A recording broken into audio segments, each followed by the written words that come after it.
Hello, നമസ്കാരം സുഹൃത്തുക്കളെ.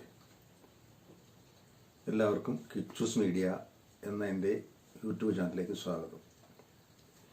ഇന്ന് ഞാൻ വന്നിരിക്കുന്നത് Asus ZenFone Max Pro M2 എന്ന് പറയുന്നൊരു മൊബൈലിനെ പരിചയപ്പെടുത്താനാണ്.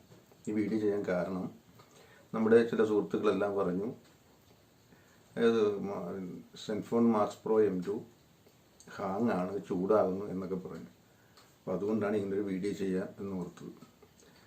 ഞാനിപ്പോൾ ഒരു 6 മാസത്തോളമായി ഉപയോഗിക്കുന്ന ZenFone Max Pro M2 ആണ്. എനിക്കൊരു ബുദ്ധിമുട്ടും ഇതുവരെ തോന്നിയിട്ടില്ല. അപ്പോൾ നമുക്ക് അതിനെപ്പറ്റി ഒന്ന് പരിചയപ്പെടാം. ഇതിൻ്റെ ഡിസ്പ്ലേ നമുക്ക് ആദ്യം നോക്കാം. 6.26 ഇഞ്ചിൻ്റെ ഡിസ്പ്ലേ ആണിത്. 1080x2280 റെസൊല്യൂഷനിലുള്ളത്. പിന്നെ ഇതിൻ്റെ പ്രോസസ്സർ കോൾകോം സ്നാപ്ഡ്രാഗൺ 660 എന്ന് പറയുന്ന ഒരു ഒക്ടാകോർ പ്രോസസ്സറാണ്. പിന്നെ ഇതിൻ്റെ camera 13 MB front camera, LED flash ഉണ്ട് ഫ്രണ്ടിൽ. പിന്നെ ബാക്ക് ക്യാമറ 12 MB 5 MB, രണ്ട് ഡുവൽ ക്യാമറയാണ്. ഇതിൻ്റെ റാം വരുന്നത് 3GB 4GB 6GB അങ്ങനെ 3 വേരിയൻറ്റിലാണ് വരുന്നത്. ഇന്റേണൽ സ്റ്റോറേജ് വരുന്നത് 32GB 64GB ആണ്. ഇതിൻ്റെ ബാറ്ററി കപ്പാസിറ്റി 5000 mAh ആണ്. നല്ല ബാറ്ററി കപ്പാസിറ്റി ഉണ്ട്. പിന്നെ OS ആൻഡ്രോയിഡ് 8.1 ആണ്. ഇതിൻ്റെ ഭാരം 200 ഗ്രാം. വലിയ കുഴപ്പമില്ല, കുഴപ്പമില്ല, കൊണ്ട് നടക്കാം. കളർ വരുന്നത് ബ്ലൂ, ടൈറ്റാനിയം എന്ന് പറയുന്ന 2 കളർ വേരിയൻ്റാണ് ഇതിനുള്ളത്. പിന്നെ ഫ്രണ്ടിൽ ഗൊറില്ല ഗ്ലാസ് പ്രൊട്ടക്ഷൻ ഉണ്ട്. പിന്നെ സെൻസർ, ഫിംഗർ പ്രിൻ്റ് സെൻസർ ഉണ്ട്, ഫേസ് അൺലോക്ക് ഉണ്ട്.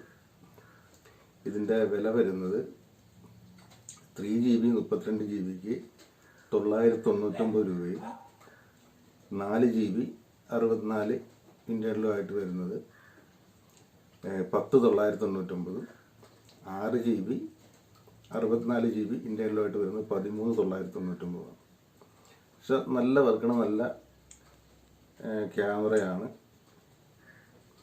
എല്ലാം വലിയ കുഴപ്പമില്ലാത്ത രീതിയിൽ ഉള്ള ഇതാണ് കാണാൻ പറ്റുന്നത്. ഇപ്പോൾ ഇതിൽ കാണുന്നുണ്ട്. ഇങ്ങനെ നല്ല ക്വാളിറ്റിയുള്ള ക്യാമറയാണ്.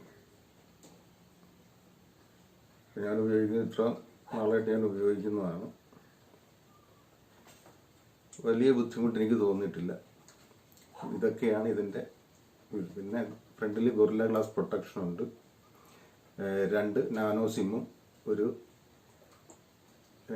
SD കാർഡും യൂസ് ചെയ്യാം. പിന്നെ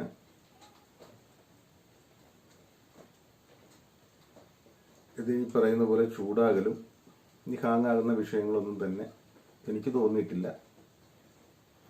ഇത്രയാണ് ഇതിനെപ്പറ്റി പറയാനുള്ളത്.